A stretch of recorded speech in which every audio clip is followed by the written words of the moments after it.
I am going to reflect on the 2023-2024 school year, and I'm also going to talk about things that I'm going to do differently for the year that's coming up. We're wasting time.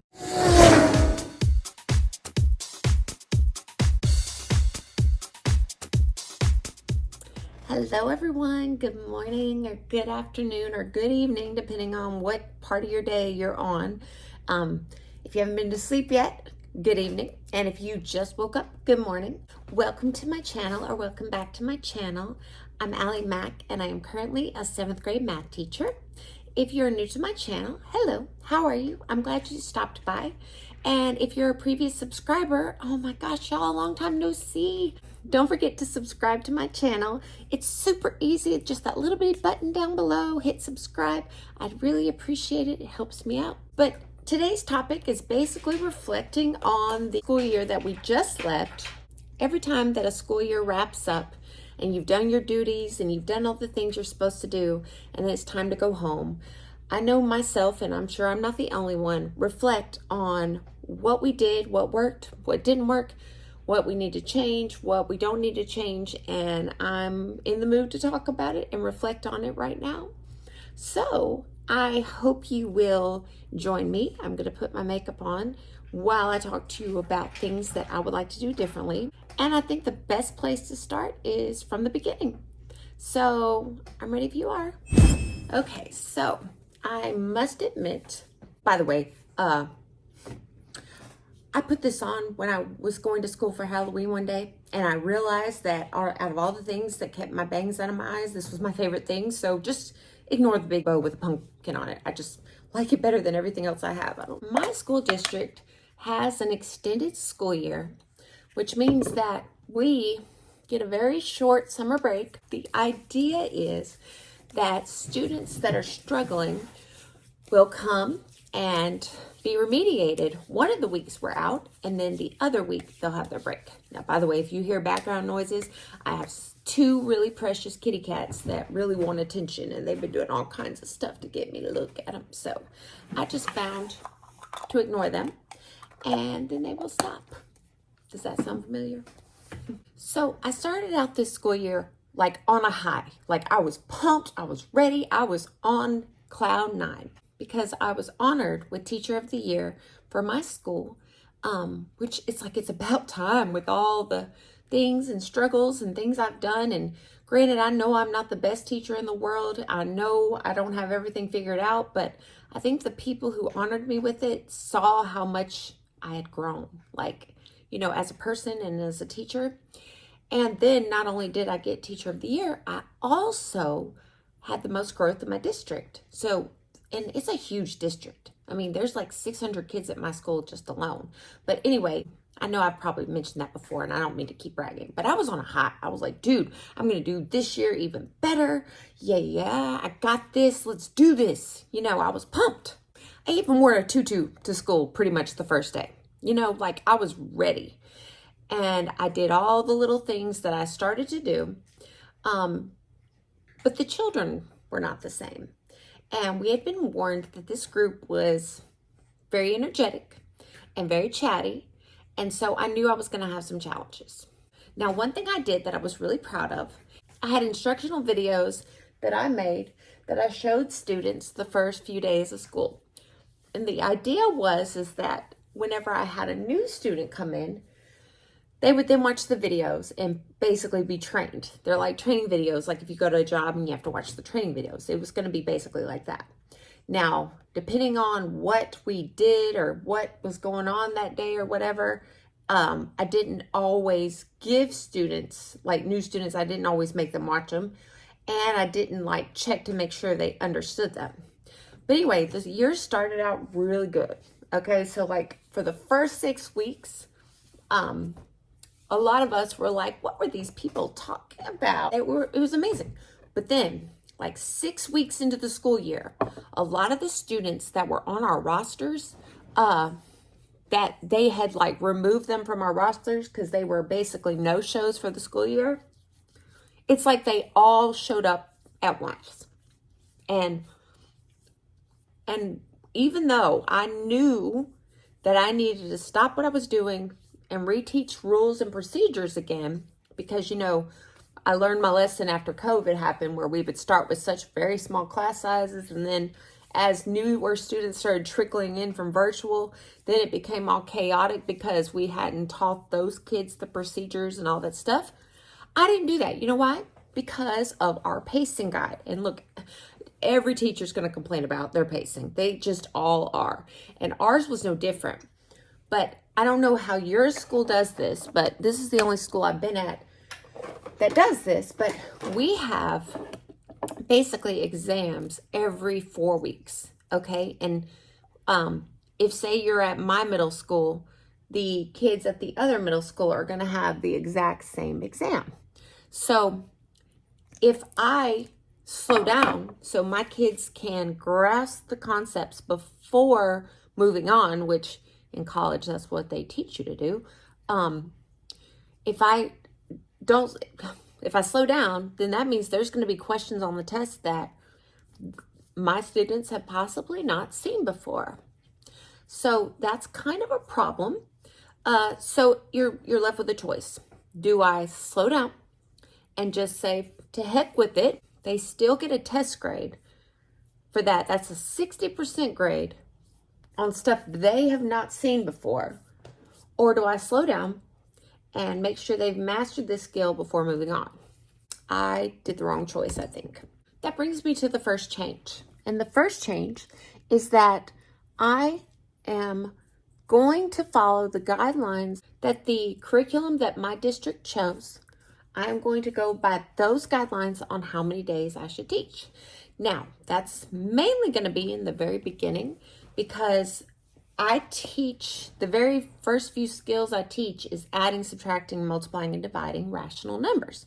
And if you're not a math teacher and you don't know what a rational number is, basically, if I were to tell you to pick any number, pretty much any number you would pick would be rational most of the time, unless you pick pi. Then, of course, then that's not rational. But basically, all the numbers 0, 1, 2, 3, 4, 5 to infinity, which infinity is an imaginary number, and all the opposites of that, so -1, -2, -3, and then all the fractional pieces in between that. Those are rational numbers. So the kids need to know how to add, subtract, multiply, and divide rational numbers, which I feel like is a very, very important skill, because without that, you cannot really grasp the rest of it, because you're using those skills to do problems for the other skills. So if you don't have that, you're basically SOL.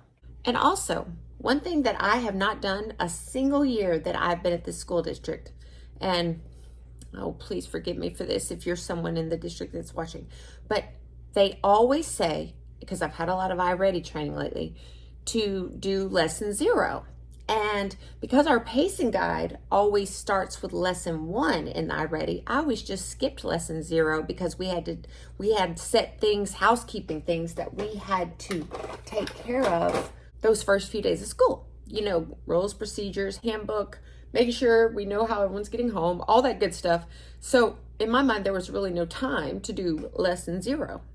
But after a couple of trainings this last year, I realized that lesson 0 actually bridges what they learned in 6th grade with what they're learning in 7th. But had I looked at that, I would have known that, and I hadn't. And I did, and I'm like, good God, okay, I know what to do now. So when it comes to adding, subtracting, multiplying, and dividing fractions, I'm going to slow down, make sure they understand it before moving on, because they won't be able to do the other stuff moving on anyway if we don't.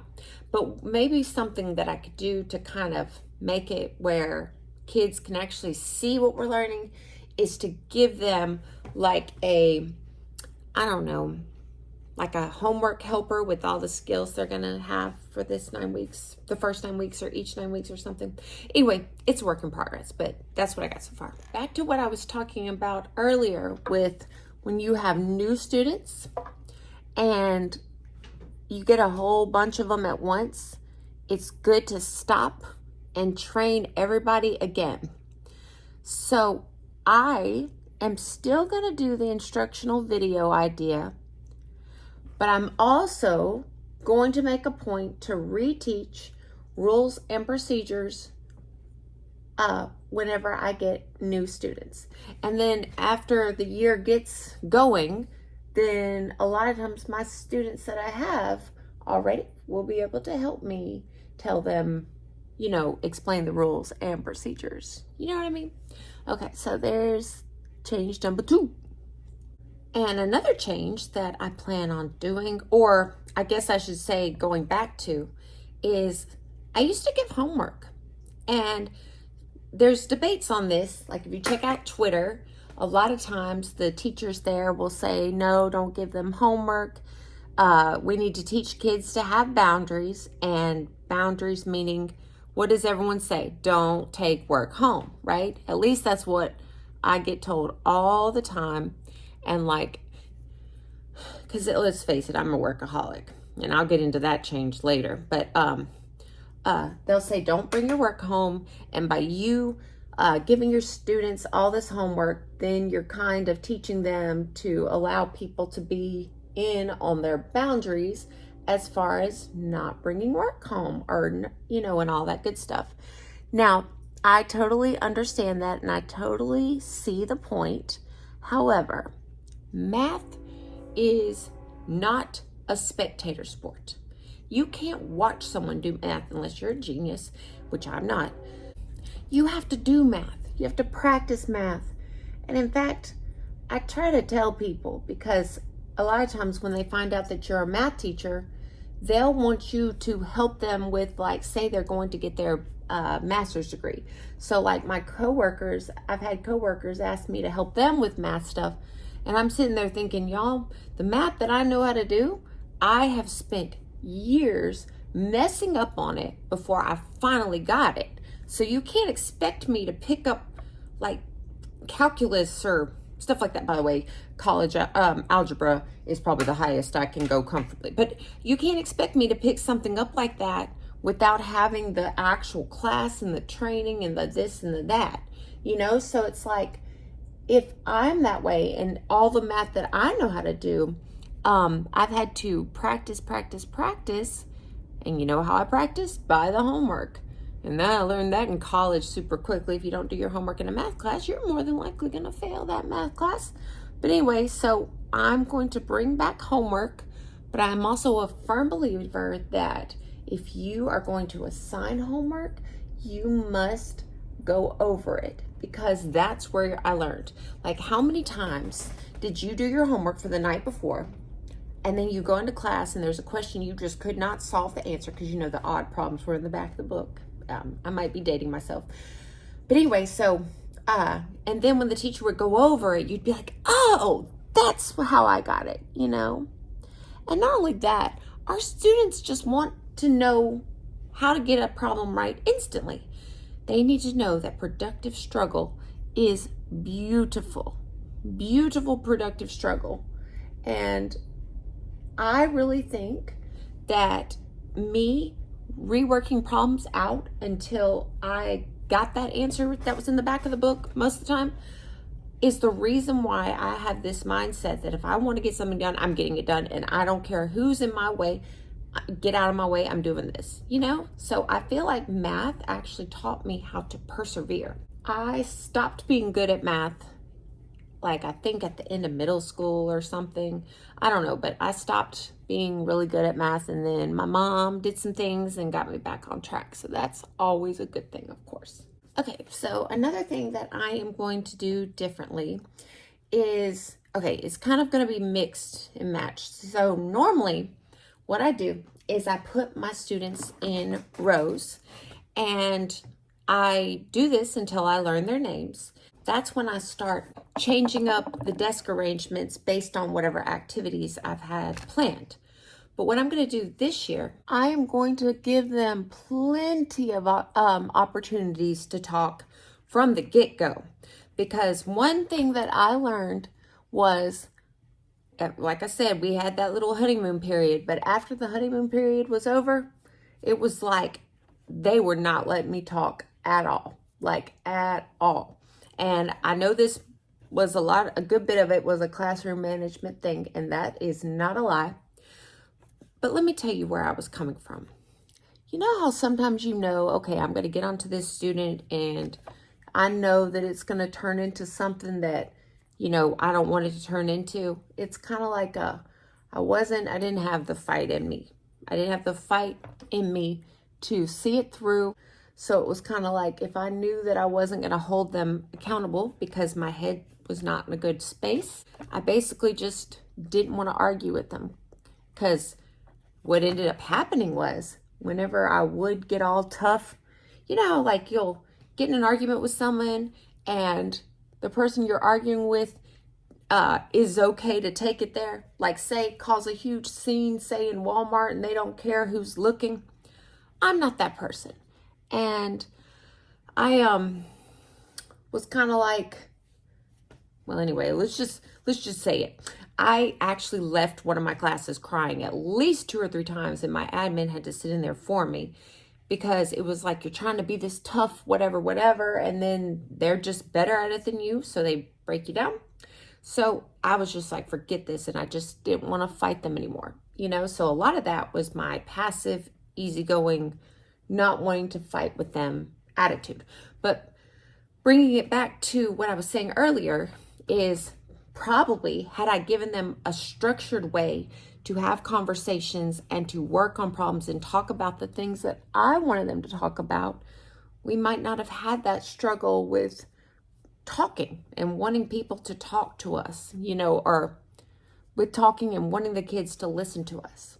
Because y'all, when I say that I had kids that just absolutely, every time I'd open my mouth to explain something, they would talk to somebody else. And like, I finally got to the point with 2 of my classes where I was like, all right, if I cannot talk, if y'all aren't going to let me talk, the teacher, nobody's going to talk. And I literally had folders for each of them with work on where I already said they were. And I just monitored them and made sure they didn't speak. You know what's funny about that though? The kids that I thought I was fighting for, the quiet ones that I felt like, oh darn, they're not going to learn because these kids are talking too much. Whenever I would check their folders to give them feedback, they'd be blank. So I'm sitting here fighting for these kids that I thought, oh, they're probably so upset that they, aren't getting this education, and they're not doing the work that's on their level. So let that be a lesson to you guys. If it wasn't a lesson to you, or if you didn't already know this, sometimes if they're quiet, that doesn't mean that they're not doing their work and not doing the things they're supposed to do. So basically, I just learned not to assume that the kids that are quiet are wanting to learn either. Because I had at least 2 or 3 in each class that I did what I called the purple folder treatment to, that did not do any work. I think I was more mad at them than the loud ones. Give them more opportunities to talk, but in a trained, controlled type environment. I think that would have really helped.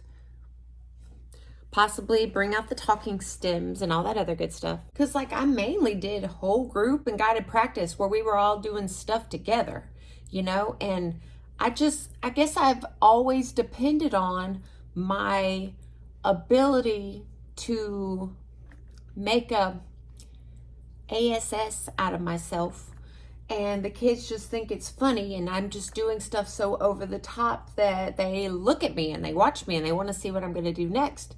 This group could not care less what I was going to do next. I'm serious. How they'll tell you, okay, if they won't stop talking, go to the front of the room, cross your arms, and give them the teacher look. Okay. I timed it one day, 12 minutes before I finally was like, you know what? And then I fussed at all of them for, you realize I've been waiting on y'all for this long, blah, blah, blah, blah, blah, blah, blah. I just wanted to see how long it would take them, And it turns out that I don't even think they would have noticed at all. And if you watch a lot of TikTok or anything like that, you'll see that everybody is complaining about Gen Z and Gen Alpha. I don't know if I have Gen Z or Gen Alpha. I don't really keep up with the generations, but whatever this generation is, they're going into 8th grade, whatever they are. So if I haven't experienced a true Gen Alpha, I might change my statement. But you'll hear people saying, I can't do anything with your children, we're doomed. But I don't think that's true. I just think that we haven't figured out how to teach them yet. So we have to figure out what to do with them, and we have to figure out how to teach them. That's all that is. Okay. So there's that. But like I said, I don't know if I've experienced real Gen Alphas or whatever, but I don't know. If this was a taste, it sure was a challenge. It was like everything I had learned, it's like just throw it out the window. And as far as building relationships, man, they didn't want to build relationships with you. Like, I have never in my life felt like I was just in a bubble. Like say, here's the student. The student is the flower, okay? And I would say, so-and-so, you need to go put your bag down, blah, blah, blah. It was like I wasn't even there. And it wasn't just with this student, it was with most of them. Like I was in a bubble and they couldn't hear me, you know, or like they were in a bubble and I was on the outside and they couldn't hear anything I was saying. It was just bizarre. Like they don't have the ability to hear adults or something. I don't know, but like I said, I don't think I don't think we're doomed yet. I just don't think we know how to teach them yet. But we'll figure it out because we're smart. We got this. Another thing that I'm going to do differently is I am going to make students actually write down the important procedures and rules. Every direction I have is written down, and procedures that are important, like how they enter the classroom. I had kids at the end of the school year that still would not grab the darn assignment out of the basket. You know what I mean? And that was a thing since day one. Now look, I mean, like I said, I'm scatterbrained too. I forget this stuff all the time. So I feel like it would have helped me to have that written down also. So major procedures and rules, students are going to actually write down themselves. So they have to look at it, they have to see it, and they have to rewrite it, you know, and transcribe it from the board to their paper. So that's going to be something new. Also, I am going to always have written directions somewhere.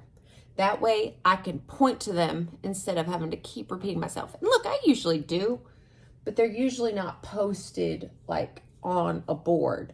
They're usually written on their paper or something, but I'm going to do better about having all my directions written and posted. I might even get one of those things where you push a button and you say it and then it repeats it back if they need it. I don't know. Still thinking about it. Another change I'm going to make. Now, mostly this year, because I had so many kids where they just did not listen, a lot of the assignments I gave them were like iReady lessons on grade level content that I was teaching.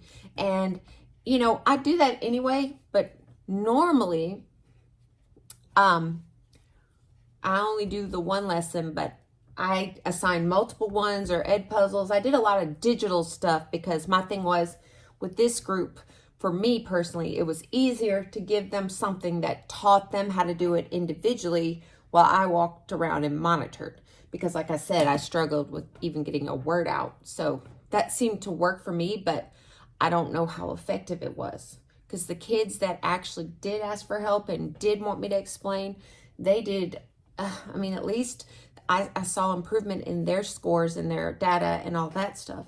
So I don't know, I'm just kind of a nervous wreck about what it's going to look like this year. But my point in telling you all of that, you know how they have like that little chart that tells you how long each activity and each thing you do with your students needs to be based on your age or based on the kid's age? Well, I think that needs to be shortened a little bit. Like, I think instead of 15 minutes per task, you need to bump that down to 10. You know what I mean? Or if it was a 10-minute task, you need to bump it down to 5. You can't. I feel like with this group, they need to be constantly stimulated and changing. Another thing that I plan to do is I plan to come up with a lesson and teach kids how to show work. Because we're always like, you must show their work, show their work, show their work. But a lot of them still don't. And it makes me wonder, maybe they just don't know how. So I'm going to teach kids how to show their work. I'm basically going to say that, like, I mean, I hope it works. Whatever you would put in that calculator, you write down on the paper. And I think like almost the first 9 weeks, I'm not even going to let my kids have calculators, which will be another change. They can have them for their major tests and such, but as far as practicing, unless, I mean, especially because the skills we're working on will be stuff that they need to know how to do without the calculator. Now, when their calculation skills don't matter, I'll give it to them, but they're not going to have a calculator, and I'm going to get them to show their work on paper. Like, they're going to do it. We're going to get that done. I'm going to show them how, because when they get to higher level maths and higher up there, think about all those problems we had, like in algebra and algebra 2 and geometry. And it's like, how in the world do you keep all that straight in your head? I mean, who knows? Maybe they're able to do it. I know I'm not, but I don't know. But that's one thing I'm going to work on them with, is showing their work. I'm also going to make my students a planner for every 9 weeks. And I'm going to put in dates and stuff, and I'm going to try to teach them how to use a planner. And I know that, like, it's probably going to be tough. My grandmother used to say, you can't teach an old dog new tricks. Now, granted, they're not old dogs, but if you've been using technology your whole life and someone says you have to use this little planner thing and write it down on paper, you might be a little like, what's this? Because I feel like it's the least I can do. If I plan on giving them homework every night, even Friday, please don't judge me on that. By the way, the reason I do that is because you'll get the homework. We had homework. And I found that when I give out homework every single night, it's like they just know that they have homework every night. You know what I mean? Like, homework is every night. So there's no need to have a question about it. So let's do this, right? And if I'm incorporating it into my lesson and what I'm teaching, then it's just part of the plan and we don't waste time with it. But like I was saying, the least I could do if I'm going to give them homework every night is to teach them how to use a planner and to plan for pop quizzes and all that good stuff. Just basically teach them how to be a student. You know, how to be a student. And it's going to be great. And they're going to be so busy doing the stuff that I need them to do that they're not even going to have time to act up. At least that's the goal. Another change that I plan on doing this school year is to use AI, particularly ChatGPT, to write lesson plans for me. That way, a lot of the times I spend writing lesson plans will be no more. And when I say that I went to the Making Connections conference, didn't make a vlog this year, but when I went to the Making Connections conference, we learned all kinds of cool stuff you could do with ChatGPT that I had no idea you could do.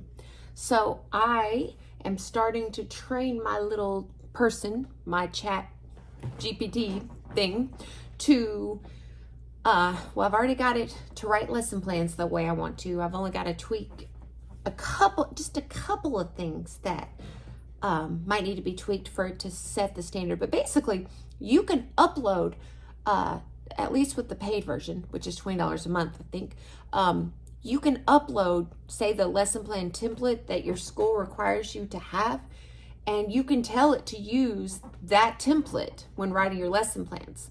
You know what I mean? And anyway, this isn't about that, but I mean, that's something that I'm really excited about doing because I spend so much time lesson planning, and I love writing lesson plans, but sometimes it's like, at least let me come up with the idea and let this little machine over here write it for me. And then I will tweak it to make it magical, put that magical spin.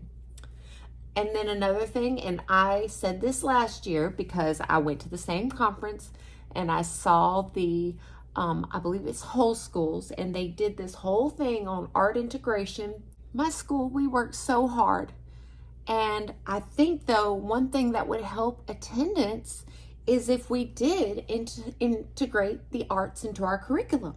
Because the one year I did work at a magnet school, that's the one where I had the boss that wasn't very nice to me. And like, I have a video on that one, but that's a long time ago.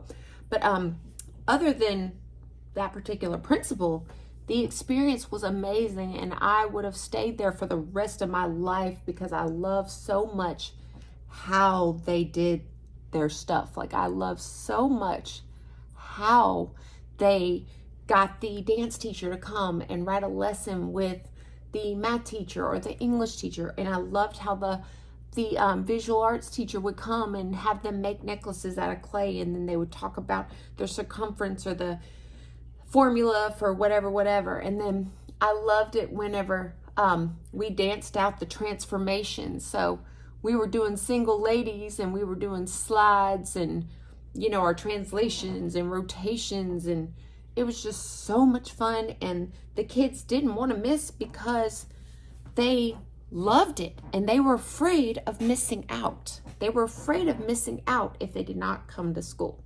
And I feel like that's just what my school needs. At least in my math class, kids are going to be like, yeah, what we gonna do? So far, I've listed quite a few things that I want to change for this upcoming school year. It seems like I'm gonna be really busy. Oh, I also took this class to get CEUs about math anxiety. And it turns out that, you'll talk to people and they'll tell you, I'm a math person or I'm not a math person.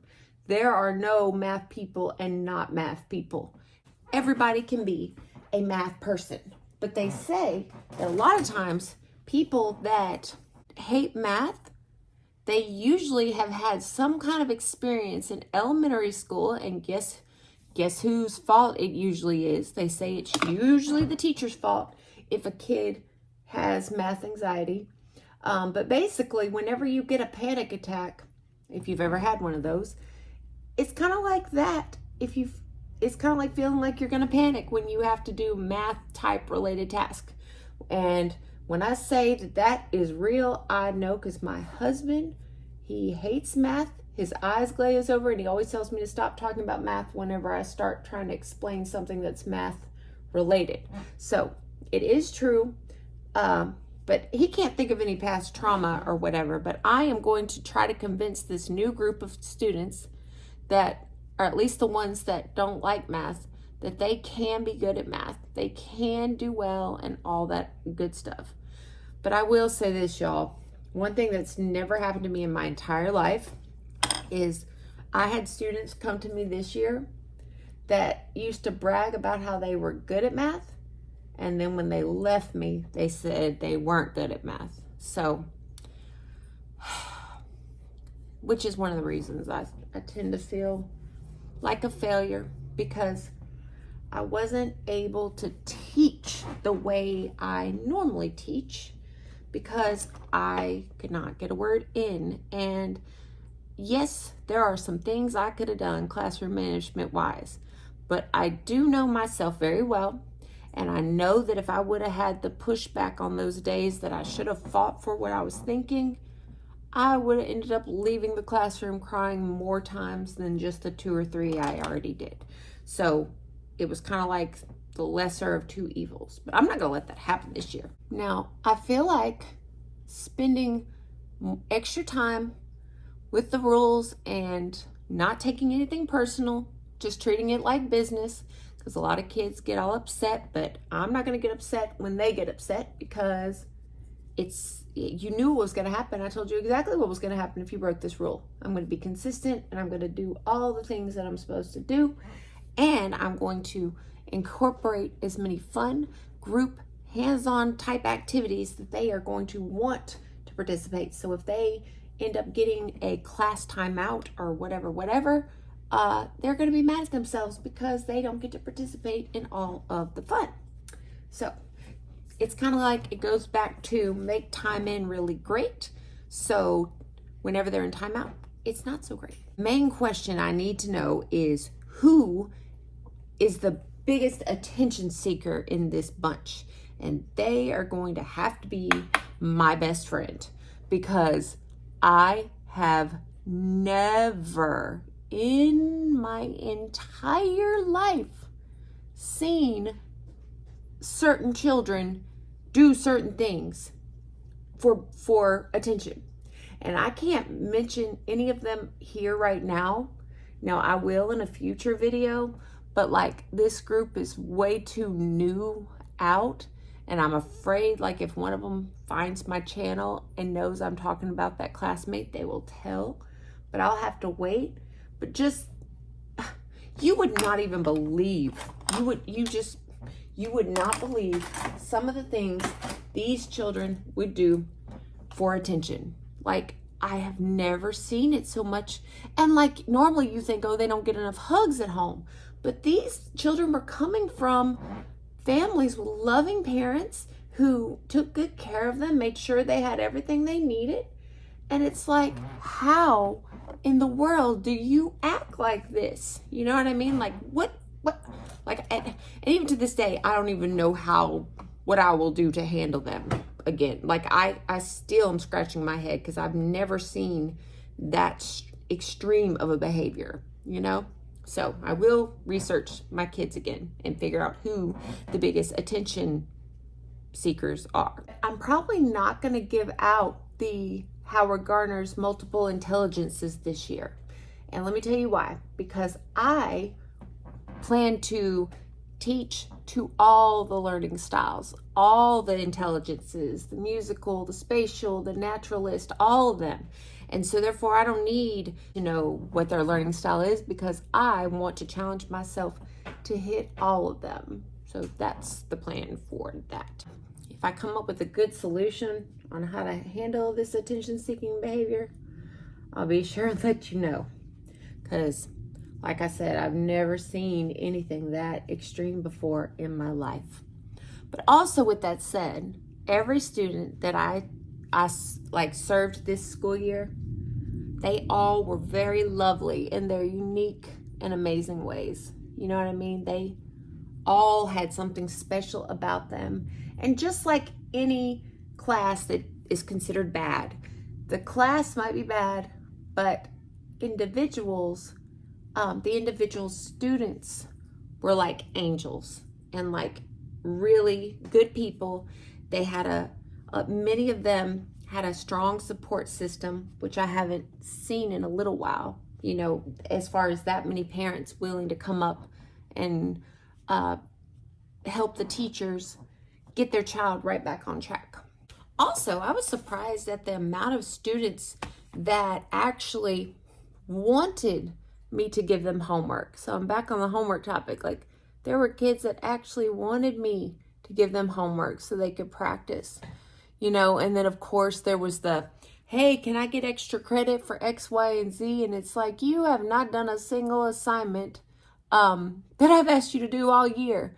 You don't get extra credit unless you've done the regular credit. Like, seriously, don't ask for extra credit when you have a million missing assignments. Do you know what I mean? Like, don't do that.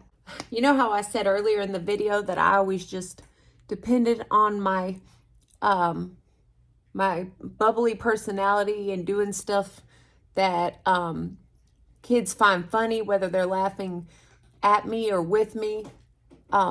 That's usually what I depend on as far as getting them to listen to me. Well, let me say, I pulled out all my tricks in my first period class, and maybe they hadn't woken up yet. When I say, I would be doing all this dancing stuff, and they're just like, you know, bored and unfazed. And I'm like, goodness, I know that it's like I knew them that this year was going to be tougher than I had imagined. Because like I said, that was kind of like my trick. Oh, I forgot about this one. I also want to work on is my voice, because whenever I'm trying to talk loud, and maybe it comes out squeaky when I'm not talking loud. It comes out squeaky and whiny, and it's not a very pleasant sounding voice. And if you ever read Martha Ainsworth's her teacher survival handbook, you would know that you need to make your voice sound more pleasant when you're talking to students. So if you have a really harsh voice and try to make it sound pleasant for your students so they are not so, like, they're more inclined to listen to you. Do you know what I mean? And so sometimes I need to be mindful of that, but I also think that I need to make my voice a little bit lower And I know sometimes when I'll call parents, like, they'll be like, I thought you were a child on the phone. It's like, darn. So I'm going to work on my new teacher voice. So I'm thinking it will be something like this, because I don't know. What do y'all think? Lower voice? I don't know. When I get nervous, I talk in a really high-pitched voice, higher than normal. And like usually I am very nervous the first few weeks of school, you know. I'm not one of those teachers that always, is trying to get their students on grade level. My biggest thing is to get them to grow. Are you smarter in math than you were the year before? So that's going to stay the same. I'm going to be focusing on the student growing versus them becoming grade level. Now, if they get on grade level, awesome, let's do this. Awesome, awesome, awesome. However, I just want them to be better at math and more confident at math than they were whenever I first met them. And I want to make sure they stay safe and all that other stuff. And I'll still give the speech. I have two jobs. One is to keep you safe. The other is to teach you math. So those two things that is definitely going to be a thing that I keep. So I'm going to put my lashes on off camera if you don't mind. Okay, I'm back. One advantage though that I am going to have this coming up school year is that this is the group that my husband was their assistant teacher in elementary school. So he actually knows some of the kids that are coming up and kind of has the inside scoop. So I'm thinking that that'll be very beneficial to me, and that's exciting. All right, I am almost done with my makeup. And if it took me any longer, I would keep coming up with all these ideas and things I'm going to do differently. And then because it's going to be published, it's like I gotta stick to it. You know what I mean? So maybe it's a good thing that I'm almost done with my makeup. I'm starting to wrap up, so that way I don't have to get in more over my head than I already am with all the changes and all the things I'm going to do differently. But basically, I'm going to get an idea of what I'm going to do, and then I'm going to go by what the students need. I'm going to go by student needs, and that's going to be that. Okay, let's take the bow out. Do something with this crazy set of hair of mine. Also, the older I get, the more like unsymmetrical my face looks. Like, is that like because I'm noticing it because I've been looking at my face for a long time? Or as we age, do we become unsymmetrical? I don't know. One thing that I do know that's going to help, I think because I was racing really fast, like trying to beat the clock as far as to stay with pacing, even if students had not mastered the skills yet or not. And granted, we do keep reteaching them, but like with the ones at the beginning where you add, subtract, multiply, and divide rational numbers, like with those, I feel like because I rushed at the very beginning, I set my students up to fail. And kids start acting out when they don't know how to do whatever it is you're teaching them. So I feel like by slowing down and make sure they've mastered those first little round of skills that'll help them get through the rest of it, I feel like that will be all the difference. No. Oh, real quick, while we're on the subject of hair, do you see that? Do you see that? I have gray hair now, thanks to this group. Yeah, thanks group. All right, so for right now, the final touch, of course, is earrings. So let me put these in. I've been on kind of a butterfly kick lately. So,